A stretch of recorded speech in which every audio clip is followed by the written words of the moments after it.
In the next 24 hours, your entire identity will be taken from you. Your name, your clothes, your phone, your freedom to look wherever you want. And the moment those things are gone, something far more dangerous begins. Nobody tells you what the first 24 hours actually feel like. The documentaries show you the gates closing. The movies show you the dramatic moment of arrival. What they never show you is what happens in the hours after that. The specific sequence of events that every new federal inmate experiences that is designed, deliberately and precisely, to strip away every external marker of identity you came in with and replace it with something the institution can manage. Today we go through those 24 hours minute by minute, not from a documentary, from the accounts of people who lived it. And I promise you that by the time this video ends, you will understand something about institutional power and human psychology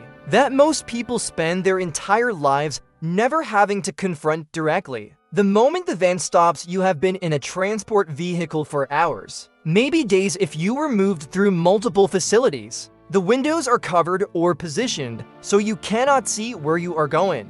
This is not accidental. Disorientation before arrival is a standard element of federal transfer protocol. When the vehicle stops and the doors open, you are in a receiving area that looks nothing like anything you have seen in a film about prison. There are no dramatic gates swinging open to reveal a yard full of watching inmates. There is a loading dock, fluorescent lighting, the smell of industrial cleaning products, and a group of correctional officers who have done this exact procedure so many times that their faces communicate nothing at all about what they are thinking or feeling about you specifically. They are not hostile. They are not welcoming. They are completely neutral in a way that is more unsettling than either hostility or warmth would be, because neutral means you are not a person to them yet. You are a processing task. The first thing they do is count you, not because they do not know how many people were in the vehicle, but because counting is the foundational act of federal prison administration. Every person in a federal facility is counted multiple times every day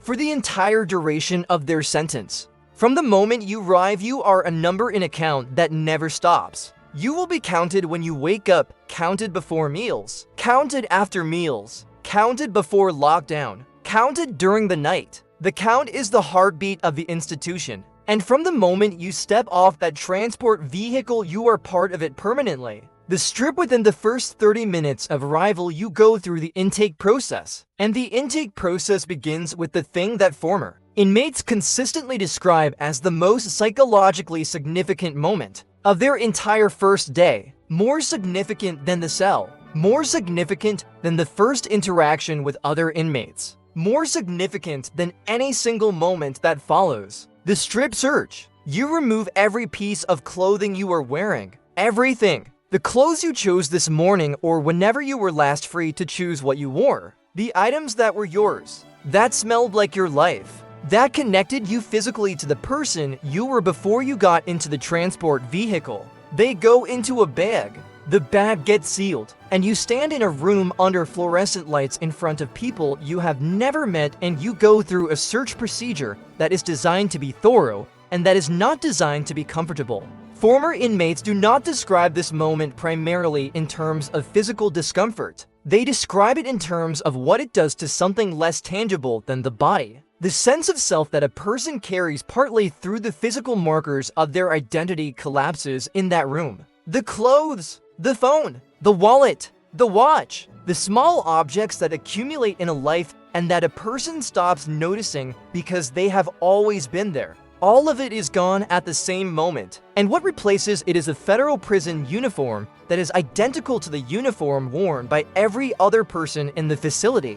You are now visually indistinguishable from the population you are joining.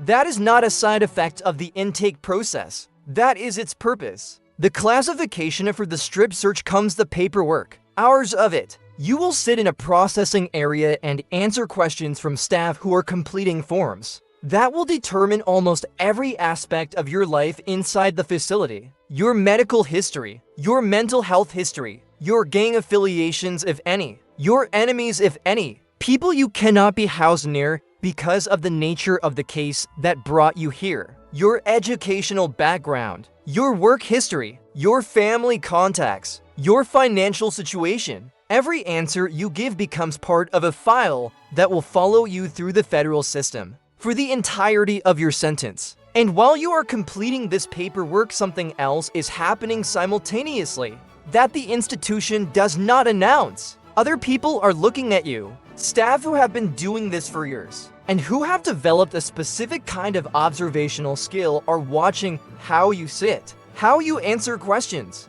whether you make eye contact or avoid it, whether you seem frightened or controlled, whether your body language suggests someone who has been in institutional settings before, or someone for whom this is genuinely the first time. They are making assessments that will shape how you are treated in the first days, before any formal classification is complete. And in the processing area, if there are other inmates waiting, they are also watching, making their own assessments, reaching their own conclusions about who you are and what your arrival means for the social landscape of the facility you are about to join. The first cell, at some point in the first several hours, you will be assigned a cell. The specific circumstances of that assignment vary by facility and by the population level. At the time of your arrival, what does not vary is the experience of being inside a federal prison cell for the first time. After the door closes, former inmates describe a specific quality of silence that exists in a federal prison cell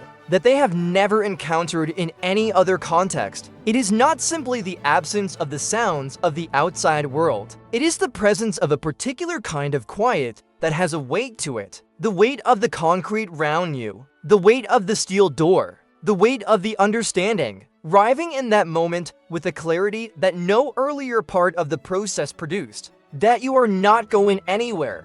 The cell is small. The specific dimensions vary, but the experience is consistent across facilities. You can cross it in a few steps. You can touch opposite walls if you extend your arms. You sit on the bed and you look at the walls, and the walls look back at you in a way that walls have never looked at you before. Because these walls are not temporary. They are your walls now, for however long the sentence runs. Former inmates who have spoken about the psychological experience of the first night consistently describe one specific phenomenon that they did not expect and that nothing they had heard or read about prison had prepared them for. Time changes in the outside world. Time moves with a consistency that most people never consciously experience because it has always been there. In a federal prison cell on the first night, time becomes visible. You become aware of every minute as a discrete unit rather than as part of a flow. The night is not long because unpleasant things are happening. It is long because nothing is happening, and a mind that has been accustomed to continuous external input suddenly has nothing to process except the four walls, the sounds of the facility, and the thoughts it generates about the situation it is in. The yard, your first morning you survive the first night, and the next morning you face the challenge that former inmates consistently identify as more difficult than anything the institution itself imposes. The social landscape. The federal prison yard is a social environment that operates according to rules that are not written anywhere, that nobody will explain to you directly, and that you are expected to navigate correctly from the first moment you enter it. The racial geography of the yard is the first thing you notice. Different groups occupy different areas. The boundaries between those areas are not marked. They are understood, and understanding them correctly from your first morning, before you have made a single mistake, is one of the most important navigational tasks you will face. You do not learn this map by asking where you are supposed to be, who you are supposed to talk to, what the rules are that govern movement and interaction on this specific yard in this specific facility. Immediately identifies you as someone who does not know. And someone who does not know is someone who can be taken advantage of before they figure it out. You learn by watching, carefully, quietly, by noticing who sits where and who moves freely between which areas, and who is avoided by which groups, by paying attention to the small signals that experienced inmates generate constantly, that tell the people around them exactly who they are, and where they stand in the social structure of the yard. This observation period, the first days when you are watching more than participating, is the most important investment you will make in your safety for the entire duration of your sentence. Former inmates who did it correctly describe a period of significant discomfort. While they mapped the social landscape accurately, former inmates who rushed it, who approached the wrong person or sat in the wrong place or made a request of someone whose role they had not yet understood, describe consequences that began within the first week and shaped everything that followed. The debt trap, day 1 on your first day. Possibly within the first few hours of entering the general population, someone will offer you something. It might be food from the commissary, a hygiene item you need because your own were taken at intake, information about the facility that seems genuinely helpful, or simply what presents itself as a friendly gesture from someone who has been there longer and seems to understand that you are new and disoriented.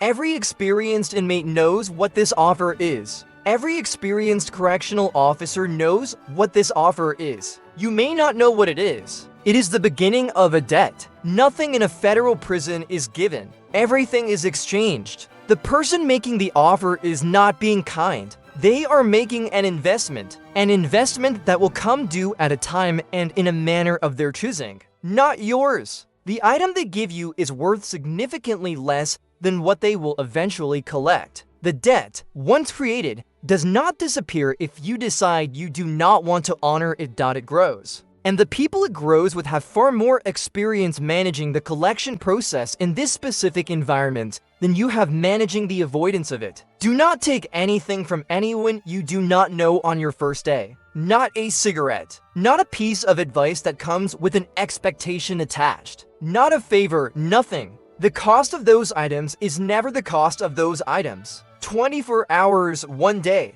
The length of a single rotation of the earth. In that time, you will have been counted multiple times, searched, classified, assigned a number, stripped of every physical marker of your previous identity, placed in a cell that you will spend years inside, and introduced to a social environment that operates according to rules nobody will directly explain to you. The institution does all of this with the efficiency of a system that has processed millions of people over decades. It does not hate you. It does not pity you. It processes you. And the processing is designed to produce one specific outcome. A person who understands, at a level deeper than conscious thought, that the authority of the institution is total and that navigating it successfully requires operating within its terms rather than against them. What the institution cannot process is the thing that the most dangerous people inside federal prisons have in common. They walked in knowing exactly who they were, and 24 hours later, after everything the intake process takes from you,